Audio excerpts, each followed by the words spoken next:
Are the new Marvel Legends Astonishing X-Men, Cyclops, and Emma Frost truly astonishing? Or are they an astonishing disappointment? Stick around and find out. Welcome to 5 Points of Articulation, where I review action figures and then articulate 5 points to help you decide if you want to add that figure to your collection. The 5 points I discuss are packaging, presentation, posability, playability, and price. I'm Jason, and if you enjoy my content, please like, share, subscribe, do all the YouTube rigmarole.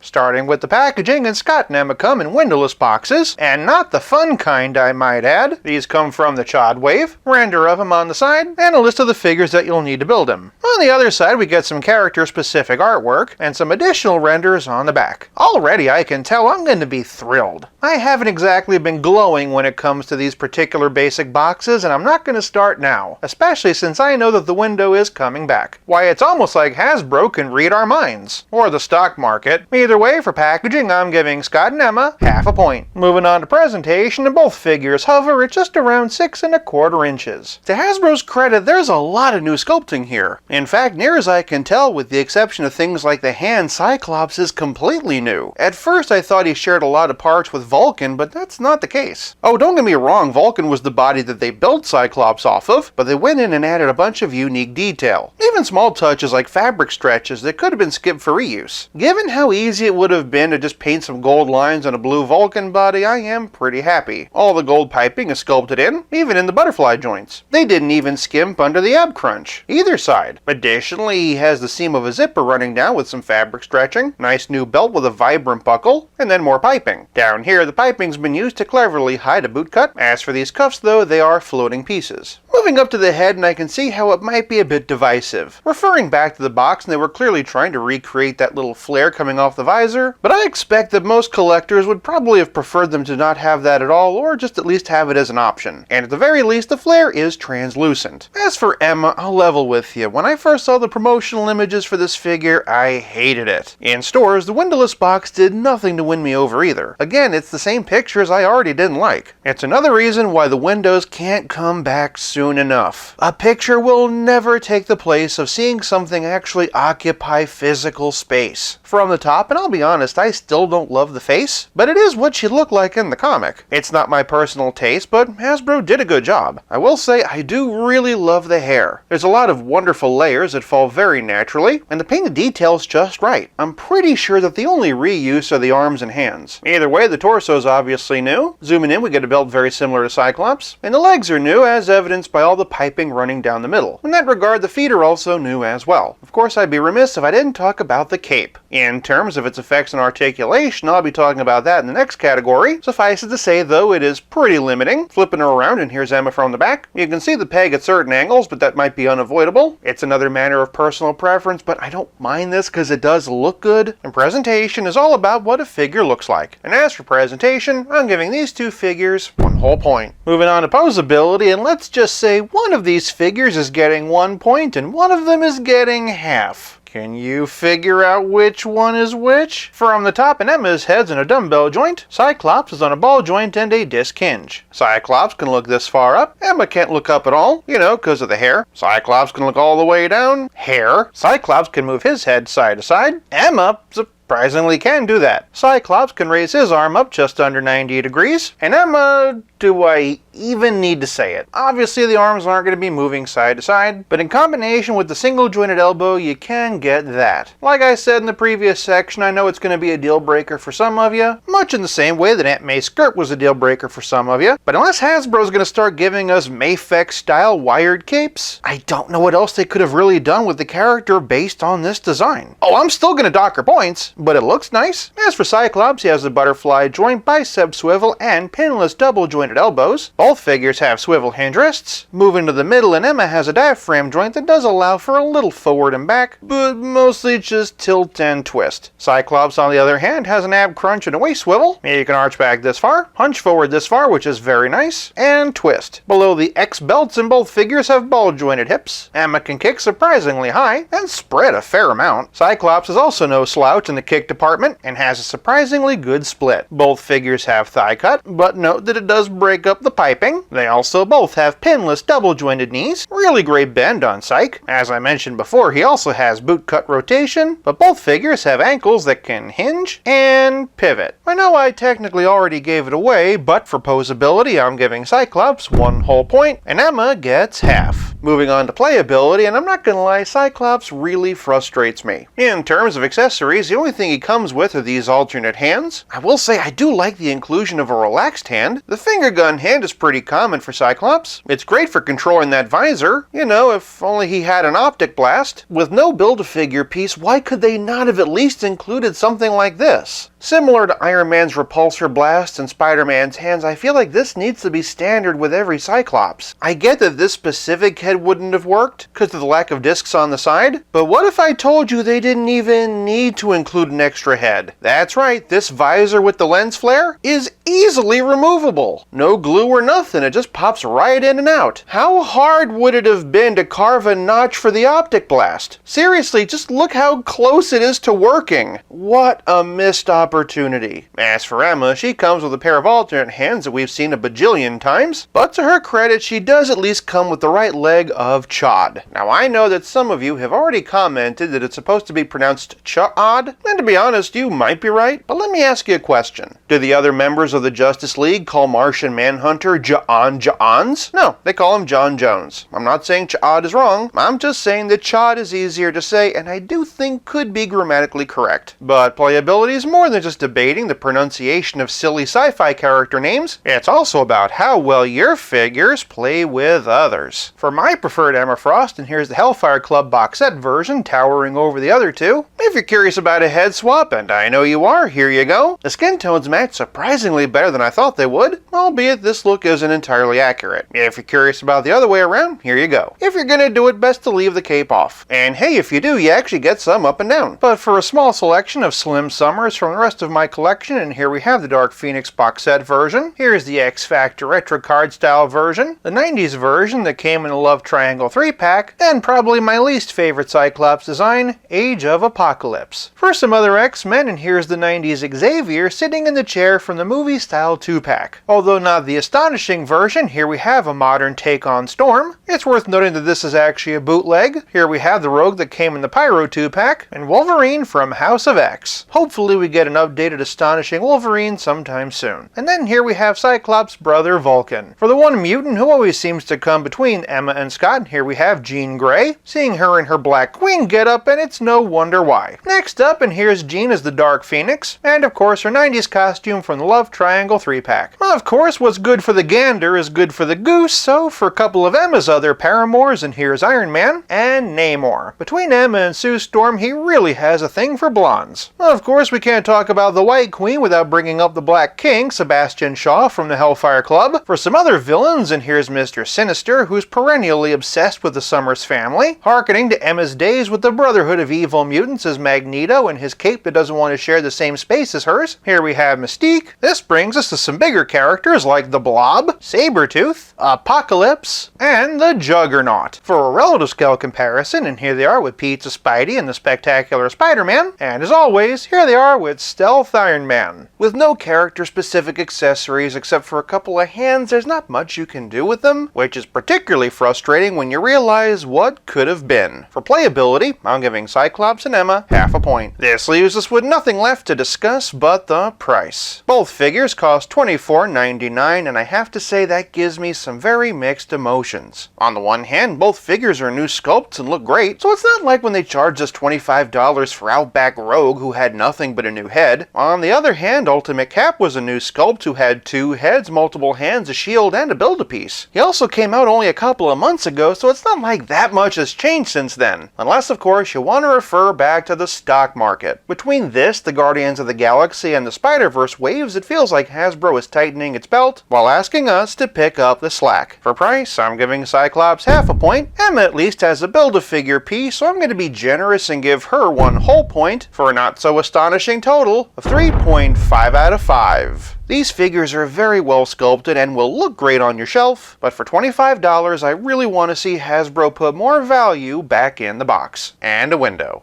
If you like this video, check out one of these. Thank you so much for watching. I'll be back again real soon, but until then, play nice and have fun.